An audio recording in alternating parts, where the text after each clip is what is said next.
Asma. Asma ialah penyakit kronik saluran pernapasan di dalam paru-paru. Pada saat bernapas, udara yang mengandung oksigen masuk melalui saluran pernapasan. Udara yang memasuki saluran pernapasan lalu melewati trakea, berpecah masuk dalam bronkus, bronkiol, dan akhirnya memasuki poket-poket kecil yang biasanya disebut alveolus, yang dimana pertukaran gas terjadi. Asma atau gangguan pernapasan akibat dari adanya peradangan atau terjadinya penyempitan di dalam bronkiol. Apabila saluran pernapasan dalam paru-paru mengalami radang atau inflamasi, saluran pernapasan akan menjadi sempit. Otot-otot dinding saluran mengecil dan mengeluarkan lendir atau mucus. Apabila terjadinya penyempitan saluran pernapasan, udara yang ada di dalam paru-paru tidak dapat keluar. Pasien atau penderita akan sulit bernapas. Penapasan cepat dan pendek, serta terdapat bunyi dezing atau wheezing.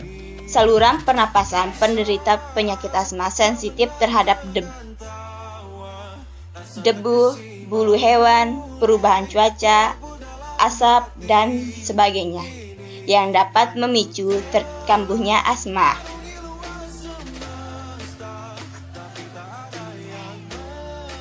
Asma adalah penyakit keturunan, walau bagaimanapun ahli keluarga penderita penyakit asma tidak mestinya akan mengidap asma.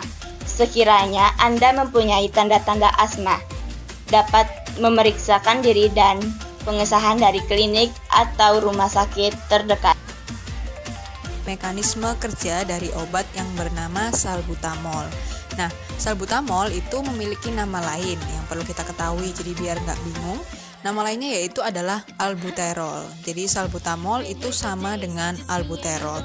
Biasanya kalau di Indonesia dia lebih terkenal dengan nama salbutamol, tapi kalau di luar negeri ataupun di kompendia itu lebih dikenal dengan sebutan albuterol. Jadi terkadang kita kalau nyari di Medscape atau di Martindale dan yang lain yang pustaka-pustaka luar negeri, itu biasanya kalau cari salbutamol itu nggak ada, tapi kalau albuterol pasti ada. Nah, obat ini merupakan golongan beta 2 reseptor agonis. Nah, jadi yang pertama yang perlu kita tahu adalah di mana sih lokasi dari reseptor beta 2 ini. Jadi reseptor beta 2 itu ada di otot polos atau smooth muscle.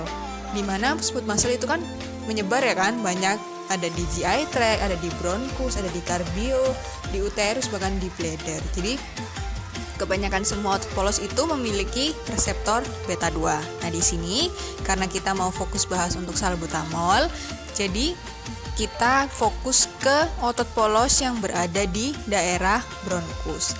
Jadi kalau misalnya nanti seseorang minum salbutamol, kemudian dia akan diabsorpsi, kemudian sampai didistribusi. Nah, ketika distribusi, dia akan ketemu dengan reseptor beta 2 yang salah satunya berada di bronkus, otot polos yang ada di bronkus. Bronkus itu ada di saluran pernapasan. Jadi sebelum menuju ke paru-paru, di situ akan ada cabang-cabang namanya bronkus. Bronkus nanti akan cabang-cabang lagi menjadi bronkiolus dan masuk ke alveolus. Nah, di bronkus lah tempat kerja dari si salbutamol. Apa sih efek kalau misal salbutamol ketemu sama reseptor beta 2?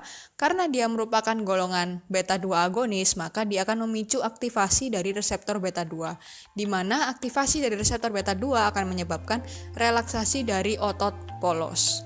Jadi pada umumnya kalau ada obat yang bereaksi dengan reseptor beta 2 di otot polos manapun, baik itu di kardio, ada yang tadi di bronkus, kemudian ada lagi di GI tract, maka hal itu akan menyebabkan relaksasi dari otot-otot polos tersebut. Sehingga kalau di sini case-nya adalah salbutamol, maka salbutamol itu bisa meredakan sesak nafas atau asma dari seseorang karena dia membantu merelaksasi dari otot bronkus.